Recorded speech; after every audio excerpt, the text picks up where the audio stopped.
इस वक्त की बड़ी खबर आपको बता दें, कर्नाटक के सीएम पर सस्पेंस बरकरार है। कयास आरओ का दौर अभी 4 दिनों से चल रहा है। सुरजेवाला ने बोला अभी फैसला नहीं हुआ है, आइंदा 48 से 72 घंटों में फैसला हो सकता है। डीके शिव कुमार को नायब वज़ीर आला का ओहदा दिया जा सकता है।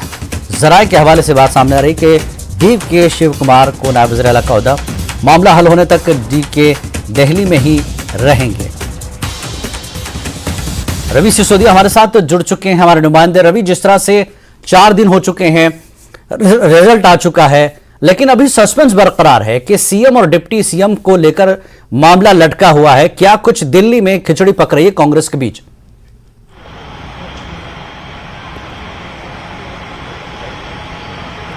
बिल्कुल, देखिए इस वक्त डीके शिव कुमार का ये आवास है यहाँ पे और ये उसके बाहर खड़े हैं और करीब इनकी 2 घंटे की मुलाकात हुई थी कांग्रेस अध्यक्ष मल्लिकार्जुन खड़गे से। उस मुलाकात के बाद वो यहाँ पे पहुंचे हैं और इससे पहले सिद्धारमैया और डीके शिव कुमार दोनों की राहुल गांधी से मुलाकात हुई थी और ऐसा माना जा रहा था कि डीके शिव कुमार जो अपनी मांग है उस मांग पर भी अड़े हुए हैं और वो चाहते हैं कि उन्हें ही मुख्यमंत्री की कुर्सी मिले। जहां तक हाईकमान का सवाल है, सूत्र ऐसा बता रहे हैं कि डीके शिव कुमार को लेकर सहमति बनती हुई दिखी थी और क्षमा कीजिएगा, सिद्धारमैया को लेकर सहमति बनती हुई दिखी थी कि वो मुख्यमंत्री होंगे।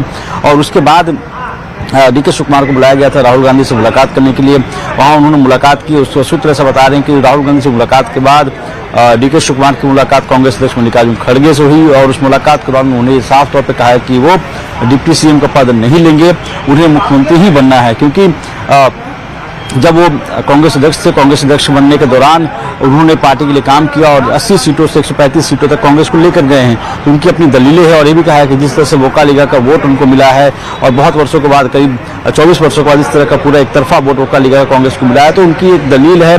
उस दलील के तहत वो मांग करना चाह रहे हैं और वो चाहते हैं कि मौका उनको दिया जाए। हालांकि सिद्धारमैया की तरफ से दलील दी जा रही है कि विधायकों का समर्थन उनके पास है, कई विधायक चाहते हैं कि वो मुख्यमंत्री बने। उन्होंने अपनी बात रखी, उस अपनी बात उन्होंने राहुल गांधी से भी रखी और कल उनकी मुलाकात कांग्रेस अध्यक्ष मल्लिकार्जुन खड़गे से भी हुई थी।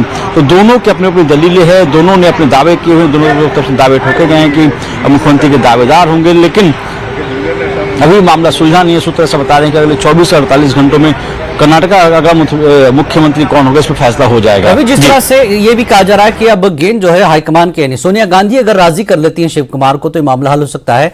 और शिव कुमार ने यह भी कहा था कि कांग्रेस का जो नंबर होगा वही मेरा नंबर होगा, क्योंकि नंबर का खेल चल रहा था कि विधायक जिसके पास ज्यादा हैं वो सीएम बन सकता है। तो ये कहा जा रहा है कि जो है गेंद अब सोनिया गांधी के पाले में है। नंबर का खेल कहां तक पहुंचा है अभी? देखिए, कांग्रेस अध्यक्ष मल्लिकार्जुन खड़गे कर्नाटक से भी आते हैं, तो ऐसे में फैसलों को लेकर कोई जल्दबाजी नहीं दिखाई जा रही है, क्योंकि वो कर्नाटक से भी वहां के नेता हैं। और दूसरी जो बात कही जा रही थी जिसमें कहा जा रहा था कि अपनी अपनी दलील दी जा रही थी जी। जो लिंगायत समुदाय के सबसे अधिक विधायक लिंगायत समुदाय के चुनकर आए हैं, उसके बाद जो संख्या है वो दलित समुदाय के विधायकों की है, उसके बाद वोकालिगा समुदाय के। तो सभी के दावे हैं अपने अपने, सभी अपने तरफ से दावे कर रहे हैं। डीके शिव कुमार की तरफ से दावा किया जा रहा है कि उनके पास विधायकों की संख्या है, विधायक चाहते हैं कि वो मुख्यमंत्री बने। वहीं सिद्धारमैया की तरफ से दलील दी जा रही है कि वो इससे पहले मुख्यमंत्री रह चुके हैं, पिछले 15 वर्षों से वो सीएलपी के नेता भी हैं। तो दोनों पार्टियों, दोनों लीडर्स की तरफ से दावे किए जा रहे हैं और ये माना जा रहा है कि फैसले को लेकर कोशिश जरूर की गई थी कि सिद्धारमैया को मनाया जा सके कि अगर मुख्यमंत्री, क्षमा कीजिएगा, डीके शिव कुमार को मनाने की कोशिश किया थी कि अगर सिद्धारमैया मुख्यमंत्री बनते हैं तो आपको उप मुख्यमंत्री बनाया जाएगा। लेकिन सूत्र ऐसा बता रहे हैं कि उप मुख्यमंत्री बनने को तैयार नहीं है, इसलिए बैठकों का दौर अभी चलेगा। सूत्र ऐसा बता रहे हैं कि कल जो कहा जाता है कि शपथ ग्रहण समारोह हो सकता है बेंगलुरु में, वो फिलहाल नहीं होगा। बहुत बहुत शुक्रिया रवि इस पूरी जानकारी के लिए। बहरहाल दिल्ली में अभी सरगर्मियां कांग्रेस की जारी हैं, 48 से 72 घंटे का वक्त और लग सकता है। और कल जिस तरह से कहा जा रहा है कि वजीर आला का शपथ वो ले सकते हैं सीएम का, वो कल नहीं होगा। और आगे बढ़ेंगे अगली खबर की तरफ। पाकिस्तान के सूबे पंजाब के निगरान वजीर इत्तलात आमिर मीर का कहना है कि इंटेलिजेंस इत्तला है कि आर्मी तनसीबात पर हमला करने वाले 30 से 40 दहशतगर्द जमान पार्क में पनाह लिए हुए हैं। लाहौर में प्रेस कॉन्फ्रेंस करते हुए आमिर मीर का कहना था कि पीटीआई से दरख्वास्त की गई है कि 24 घंटे में उन दहशतगर्दों को पंजाब पुलिस के हवाले किया जाए, वरना कानून के मुताबिक कार्रवाई की जाएगी। तो आमिर मीर का कहना था कि फैसला हो गया है कि दहशतगर्दों का ट्रायल फौजी अदालत में होगा। 3400 से ज्यादा मुलजमीन को गिरफ्तार किया जा चुका है। 254 मुकदमा दर्ज है। शनाख्त का अमल जारी है और निगरान वजीर इत्तलात का कहना था कि पंजाब हुकूमत ने शरपसंदों के खिलाफ पुलिस के बंधे हाथों को खोल दिया है। अब किसी ने रियासत की रिट चैलेंज की तो याद रखें फवाद चौधरी से ज्यादा तेज दौड़ लगानी पड़ेगी। पीटीआई से ताल्लुक रखने वाली खवातीन दहशतगर्दी के उकसाने में मर्दों से भी आगे। पीटीआई से ताल्लुक रखने वाले शरपसंदों ने मिलिट्री तंसीबात पर हमले किए। इन वाकयात की मनसूबाबंदी पहले से की गई थी। उनका कहना था कि पीटीआई एक नॉन स्टेट एक्टर का रूप धारती जा रही है। इंटेलिजेंस इंफॉर्मेशन आई है जो बड़ी खतरनाक, वो ये है कि आर्मी की तंसीबात पर हमला करने वाले 30 से 40 जो दहशतगर्द हैं वो इस वक्त ज़मान पार्क में खान साहब की रिहाइशगाह के अंदर पनाह लिए हुए हैं और इदारों के पास इंटेलिजेंस और टेक्निकल कंफर्मेशन भी आ चुकी है जियो फेंसिंग के जरिए भी कि ये लोग वहां पर मौजूद हैं। इनमें वो लोग भी मौजूद हैं जिन्होंने जिन्ना हाउस के अंदर घुसकर आग लगाई, तोड़फोड़ की। तो इसलिए हुकूमत पंजाब की जानिब से पीटीआई की लीडरशिप को ये रिक्वेस्ट की जा रही है कि इन दहशतगर्दों को हैंड ओवर कर दें। 24 घंटे पंजाब की निगरान हुकूमत पीटीआई की लीडरशिप को दे रही है कि इन दहशतगर्दों को जो कि मिलिट्री तंसीबात पर हमलों में शामिल थे और ज़मान पाक में पनाह गज़ीन हैं, इनको और जो इदारे इन दहशतगर्दी के वाक़यात की तफ्तीश कर रहे हैं उनके पास मुकम्मल एविडेंस मौजूद है इन लोगों की इन दहशतगर्दी के वाक़यात में मुलव्वस होने का। और ये शवाहिद भी सामने आए हैं कि कोर कमांडर हाउस में जिस वक्त हमला हो रहा था जो शाम 8 बजे तक जारी रहा, तो उस वक्त हमला आवरों में से कई लोगों का राब्ता था ज़मान पाक में मौजूद पीटीआई की लीडरशिप के साथ। वहाँ पर हैंडलर जो थे इन हमलों के वो इनके साथ राब्ते में थे और इन्हें बता रहे थे कि आपने किस हद तक जाना है, क्या करना है। इवन जो आग लगाने की इंस्ट्रक्शंस भी हैं। तो ये थे आमिर, जिस तरह से उन्होंने कहा कि वज़ीर इत्तलात हैं आमिर मीर। सीधे इस वक्त से चलते हैं, हमारे साथ जुड़ चुके हैं तेजिंदर सिंह सोढ़ी जो कि सीनियर एडिटर हैं न्यूज़ 18 JKLH के। तेजिंदर सिंह, आपने जिस तरह से आमिर को सुना, वज़ीर इत्तलात हैं, 24 घंटे का अल्टीमेटम, सरकार, साबिका प्राइम मिनिस्टर और मौजूदा सरकार एक दूसरे के सामने खड़े हैं और इमरान खान ने साफ कहा था कि बिना किसी तहकीकात के हमारे बंदों को, हमारे पार्टी के लीडर्स को उठाया गया है, कोई तहकीकात नहीं। उसके बाद सरकार की तरफ से प्रोटेस्ट किया गया, सरकार की तरफ से सुप्रीम कोर्ट पर चढ़ाई की गई, यह इल्जाम इमरान खान ने लगाया। तो अब इन दोनों बयानात के बीच आप क्या देखते हैं कि पाकिस्तान में किस तरह का माहौल और क्या कुछ इनका जो है आगे मुस्तकबिल दिखता है सरकार का?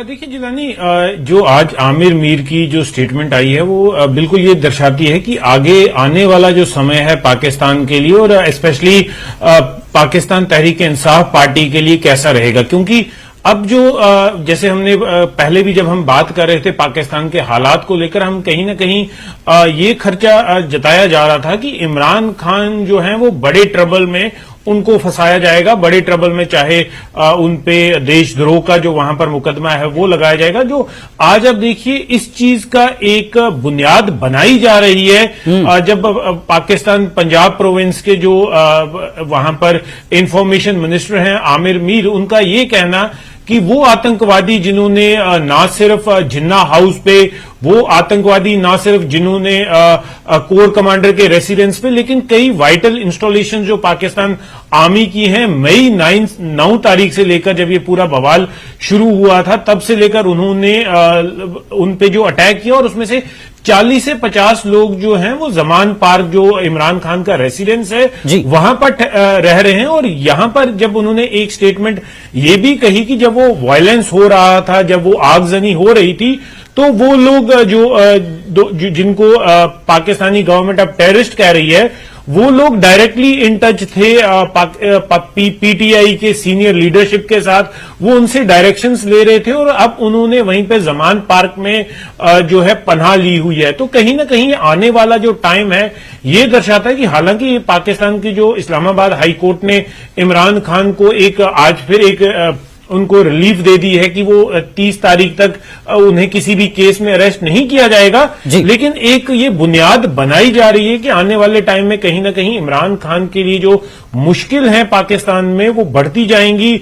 हो सकता है कि इमरान खान को भी सेडिशन के केस में केस उन पे दर्ज कर लिया जाए और उन पे एक्शन लिया जाए, लेकिन आने वाला जो टाइम है वो काफी इंटरेस्टिंग रहेगा। जो लोग पाकिस्तान की डेवलपमेंट को, पाकिस्तान की पॉलिटिक्स को ट्रैक करते हैं, उनके लिए आने वाला टाइम काफी इंटरेस्टिंग रहेगा। जी जिलानी। तेजिंदर, जिस तरह से इमरान खान ने खुद कहा था कि मुझ पर ऐसा इल्जाम लगाया जाएगा फौज की तरफ से और 10 साल तक मुझे जेल में रखने की इनकी एक कोशिश है, ये इमरान खान का खुद का स्टेटमेंट है, उन्होंने कहा था। दूसरा, आमिर मीर ने जिस तरह से कहा कि दहशतगर्द जमान पार्क में मौजूद है, जब आपने तय कर लिया कि वो दहशतगर्द हैं तो फिर अल्टीमेटम किस चीज का? आप सीधे गिरफ्तार करें, जब आप सुप्रीम कोर्ट से इमरान खान को गिरफ्तार कर सकते हैं तो फिर इनको क्यों नहीं?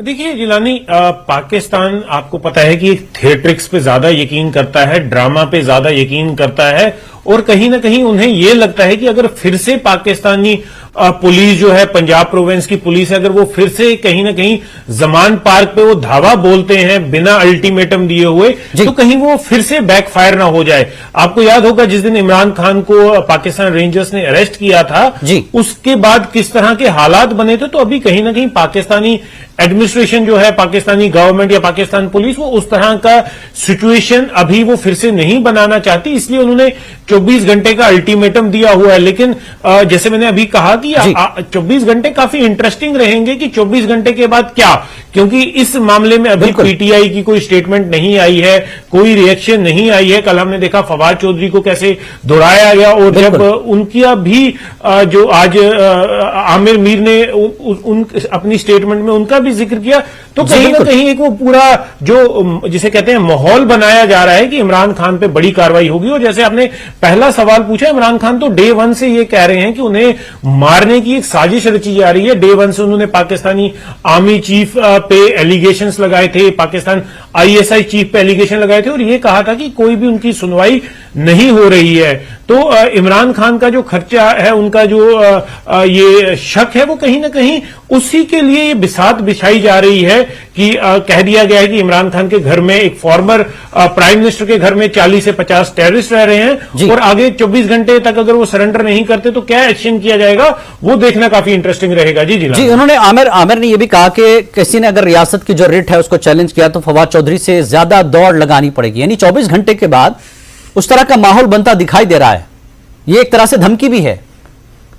अब जी बिल्कुल सही कहा आपने, ये धमकी ही दी जा रही है। कहीं ना कहीं पीटीआई का एक मोराल तोड़ने की कोशिश की जा रही है। जिस तरह से पूरे पाकिस्तान में पीटीआई जो वर्कर्स हैं उन पे दबिश दी जा रही है, उनके लीडर्स को अरेस्ट किया जा रहा है। कल भी फवाद चौधरी के विजुअल्स वायरल हो गए, देखे कि किस तरह वो भाग रहे थे और आज फिर ये स्टेटमेंट आमिर मीर द्वारा देना कि जैसे फवाद चौधरी भागे हैं वैसे भागे जाएंगे। और एक और जगह आप देखिए, इन्होंने ये कहा कि जो फीमेल वर्कर्स हैं पीटीआई के, इस पूरे वायलेंस में उनका भी बहुत अहम रोल रहा है, उन्होंने भी बढ़ चढ़ के इस वायलेंस में हिस्सा लिया है। तो कहीं ना कहीं आगे आने वाले टाइम पे उन पे भी जो पाकिस्तानी गवर्नमेंट, पाकिस्तान आर्मी का क्रैकडाउन है। देखिए पाकिस्तान में आप हर एक इंस्टीट्यूशन को टारगेट कर लीजिए, वो पाकिस्तान बर्दाश्त कर लेगा, लेकिन पाकिस्तान क्योंकि सबसे पावरफुल इंस्टीट्यूशन वहां पर पाकिस्तान मिलिट्री है और उनको उनके अगेंस्ट जब कोई बोलता है तो उनके ईगो पे हर्ट हो जाती है, क्योंकि Pakistan military is the most powerful institution इन पाकिस्तान और सारा पाकिस्तान आर्मी ही चलाती है वहां पर। तो अब कहीं ना कहीं इमरान खान ने पाकिस्तान मिलिट्री के कोर पे टारगेट किया है, पाकिस्तान आर्मी चीफ पे टारगेट किया है, आईएसआई पे टारगेट किया किया है तो इमरान खान को उसका जो खामियाजा है वो भुगतना ही पड़ेगा। और जिस तरह का आप ये जो पाकिस्तान पुलिस ने, पाकिस्तान अथॉरिटीज ने जिस तरह के हालात बनाए हैं, बिल्कुल यही दर्शाता है कि आगे आने वाला टाइम इमरान खान और पीटीआई के लिए जो है वो बिल्कुल भी आसान नहीं रहेगा। पहले भी इस तरह के एलिगेशंस, इस तरह के वहां से खबरें प्लांट कराई जा रही थी कि कहीं पीटीआई को पाकिस्तान गवर्नमेंट बैन ना कर दे। आपने जैसे अपने इस खबर के इंट्रो में ही बताया कि वहां पर वो पाकिस्तान गवर्नमेंट ने इजाजत भी दे दी है कि जो लोग इस वायलेंस में मुलविस थे उन्हें पाकिस्तानी मिलिट्री कोड जो है वो मिलिट्री लॉ के तहत उन्हें डील करेगी। तो मिलिट्री लॉ में क्या होगा, उनको फांसी की सजा दी जाएगी। तो कहीं ना कहीं पाकिस्तान की मिलिट्री की जो ग्रिप है पाकिस्तान पे वो इस पूरे इंसिडेंट से, पूरे एपिसोड से और ज्यादा मजबूत होगी, क्योंकि मिलिट्री में जो सजा है वहां पर कोई ये 2 महीने 3 महीने की सजा नहीं होगी, वहां पर बड़ी से बड़ी सजा दी जाएगी, क्योंकि वो एक नजीर पेश करना चाहेगी पाकिस्तान मिलिट्री की। अगर दोबारा आप ऐसी हिमाकत करते हैं कि पाकिस्तान जनरल्स को टारगेट करते हैं तो आपको उसका खामियाजा जो है वो भुगतना पड़ेगा। जी। अब इस बीच में पाकिस्तान की सुप्रीम कोर्ट का क्या रोल होगा, क्योंकि आर्मी ही सबसे ऊपर है अब वहां पर। सरकार को तो बता दिया गया कि कोई सरकार आर्मी के सामने खड़ी नहीं होगी, आर्मी के ताबे आपको रहना पड़ेगा। तो सुप्रीम कोर्ट का क्या रोल होगा?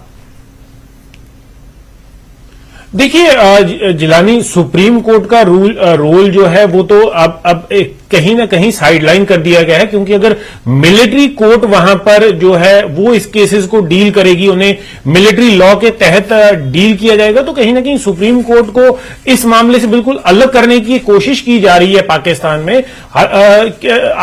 क्योंकि पाकिस्तान गवर्नमेंट और पाकिस्तान आर्मी ये जान रही है कि सुप्रीम कोर्ट से कहीं ना कहीं पाकिस्तानी जो फॉर्मर प्राइम मिनिस्टर हैं इमरान खान, उन्हें कहीं ना कहीं एक राहत मिल रही है। हमने देखा पाकिस्तान इस्लामाबाद कोर्ट ने भी, हाई कोर्ट ने भी थोड़ी राहत दी, सुप्रीम कोर्ट ने भी राहत दी। तो कहीं ना कहीं इसलिए इस पूरे केस को एक मार्शल लॉ के तहत मिलिट्री कोर्ट्स के हवाले किया जा रहा है। हालांकि आप देखिए इंटरनेशनल कम्युनिटी ने इस इशू पे आवाज उठाना शुरू कर दिया है। कल ही एमनेस्टी इंटरनेशनल ने भी ये कहा था कि ये लोग सिविलियन है और इनको मिलिट्री कोर्ट में वहां पर इनकी सुनवाई करना, it goes against the basic human rights. ये इंसानी जो बेसिक ह्यूमन राइट्स हैं उनके खिलाफ एक फैसला है। लेकिन पाकिस्तान, आपको जिस तरह पूरी दुनिया को मालूम है कि पाकिस्तान में ह्यूमन राइट्स की कोई किसी की वो कदर नहीं है, चाहे वो माइनॉरिटीज हों, चाहे कोई और लोग हों। पाकिस्तान में वही होता है जो पाकिस्तान की मिलिट्री चाहती है। तो इंटरनेशनल कम्युनिटी चाहे कितना भी शोर मचा ले, पाकिस्तान में जो मोस्ट पावरफुल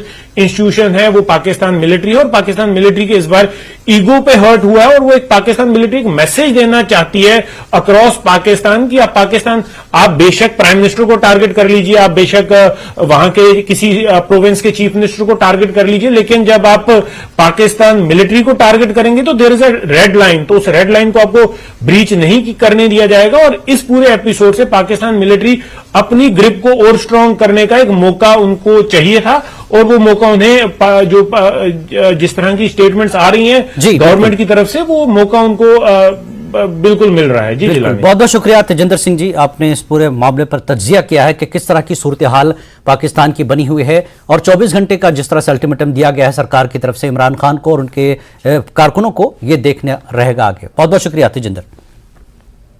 और यहां रुकेंगे एक छोटे से ब्रेक के लिए, ब्रेक के बाद फिर लौटते हैं। और एक बड़ी खबर इस वक्त शिमला से आ रही है। शिमला से बड़ी खबर, सुख कैबिनेट की बैठक जारी है। बैठक में डिप्टी सीएम समेत सभी मंत्री मौजूद, कई अहम फैसलों पर लगेगी मोहर। बड़ी खबर इस वक्त की, सुख कैबिनेट की बैठक जारी है और बैठक में डिप्टी सीएम समेत सभी मंत्री भी मौजूद हैं और कई अहम फैसलों पर मोहर लगने वाली है। तो बड़ी खबर शिमला से, सुख कैबिनेट की बैठक जारी है और रणबीर पूरे मामले पर बातचीत के लिए हमारे साथ जुड़ चुके हैं। रणबीर, बैठक अभी जारी है, क्या कुछ फैसले हैं, एजेंडा क्या है इस कैबिनेट की मीटिंग का, क्या फैसलों पर मोहर लग रही है? जी देखिए, कैबिनेट जो है थोड़ा देरी से शुरू हुई है, करीब 4 बजे ये बैठक शुरू हुई है। जो अहम जो आज जो फैसले होने हैं उसमें ये जानकारी निकल कर आई है कि शिक्षकों की भर्ती को लेकर जो कोई बड़ा फैसला इसमें हो सकता है। मुख्यमंत्री की जो बजट घोषणाएं हैं उनको लेकर जो है कैबिनेट में चर्चा होगी और उन्हें मंजूरी दी जा सकती है। और दूसरी बड़ी खबर ये कि एक बड़ी घोषणा मुख्यमंत्री ने छात्रों को जो एजुकेशन लोन दिया जाता है उसको लेकर एक बड़ी घोषणा की गई थी कि उन्हें जो है 1% ब्याज की दर पर जो है लोन दिया जाएगा। तो ये मैटर भी आज जो है इस पर कैबिनेट में चर्चा हो सकती है और इस पर कैबिनेट अपनी मुहर लगा सकती है। तो जी। दूसरा अब ये भी देखना होगा कि जिस तरह से यहाँ पर रोजगार को लेकर जिस तरह से वायदा कांग्रेस ने अपनी गारंटियों में किया है, जी। तो नौकरी का पिटारा भी आज जो है सरकार खोल सकती है। इस पर यहाँ पर चर्चा होने की पूरी संभावना है। अब देखना होगा कि कितनी देर में जो है ये बैठक खत्म होती है। जी कौन कौन इसमें है? सारे मंत्री बताया जा रहा है कि बैठक में मौजूद हैं, ताकि इस पर जो है स्पष्ट एक तरह से सहमति जताई जा सके। जी हाँ, उप मुख्यमंत्री समेत जो तमाम कैबिनेट मंत्री है वो इस बैठक में मौजूद है और यहाँ पर ये भी जानकारी निकल कर रही है कि जो 10 गारंटियां कांग्रेस ने चुनावों के समय में दी थी, उनमें से 3 गारंटी जो राज्य सरकार दावा कर रही है कि वो पूरी कर दी गई हैं और आगे किस तरह से फेज मैनर में वो गारंटियां पूरी करनी है उस पर यहाँ पर चर्चा की जाएगी और आगे का खाका जो है किस तरह से तैयार करना है गारंटियों को पूरा करने को लेकर, उस पर चर्चा यहाँ पर होगी। और बड़ी अहम बात इसमें है कि कुछ कर्मचारियों के मसले भी आज डिस्कस होने हैं और नौकरियों का पिटारा भी सुखू सरकार खोल सकती है। अब देखना होगा कि कैबिनेट में किन किन फैसलों पर मुहर लगती है। कब तक ये मीटिंग चलेगी और कब तक ये फैसलों पर मुहर लगकर मीडिया के सामने आ सकती है? तफसीलात ऐसी संभावना है कि शायद अभी ये जो है एक घंटे के आसपास जो ये बैठक चल सकती है। शुरुआत में पहले जो समय था वो 3 बजे का निर्धारित था, तो ऐसे में लगता था कि शायद 6 बजे तक ये बैठक जो है पूरी हो सकती है, लेकिन अब 4 बजे थोड़ा देरी से ये बैठक शुरू हुई है, तो अब शायद 6 इसमें जो है बच सकते हैं या थोड़ा और समय भी लग सकता है। जी रणबीर, जिस तरह से मैनिफेस्टो में कांग्रेस ने वादे किए थे उसमें से आपने जैसा कि बताया कि कई ऐसे 10 वादे किए गए थे, तो सरकार एक एक कर तमाम चीजों को सामने ला रही है। आज की इस बैठक में अहम जो चीजें हैं वो सबसे, जैसा कि आपने नौकरी का पिटारे की बात की, लोन की बात की, और क्या कुछ चीजों पर बातचीत होगी जो वादे सरकार ने किए हैं? जी देखिए, कुछ इसमें जो है कैबिनेट बैठक में कुछ सप्लीमेंट्री एजेंडा आइटम भी होते हैं और अलग अलग विभागों के जो कुछ मसले होते हैं जो कैबिनेट में लाए जाते हैं उन पर चर्चा होनी है। लेकिन जो कांग्रेस ने जिस तरह से वायदे किए हैं उसको लेकर यहाँ पर अब देखना होगा कि कौन सी गारंटियों पर जो है अब मंथन किया जाएगा और फेज मैनर में ये राज्य सरकार कह रही है, क्योंकि आर्थिक स्थिति ठीक नहीं है, उसको देखते हुए फेज मैनर में जो है गारंटियां पूरी करनी है। कुल जो है 10 गारंटियां, तो यहाँ पर देखना होगा कि कैबिनेट बैठक के बाद ही ये पता चल पाएगा कि क्या क्या फैसले इसमें लिए गए। जी बहुत बहुत शुक्रिया रणबीर इस जानकारी के लिए। तो जैसा कि रणबीर ने कहा कि बैठक अभी कैबिनेट की जारी है और कुछ देर में घंटे तक ये जो है सारी फैसले जो लिए जाएंगे उस पर मुहर लग सकती है। 5 का पंच में फिलहाल इतना ही। नमस्कार।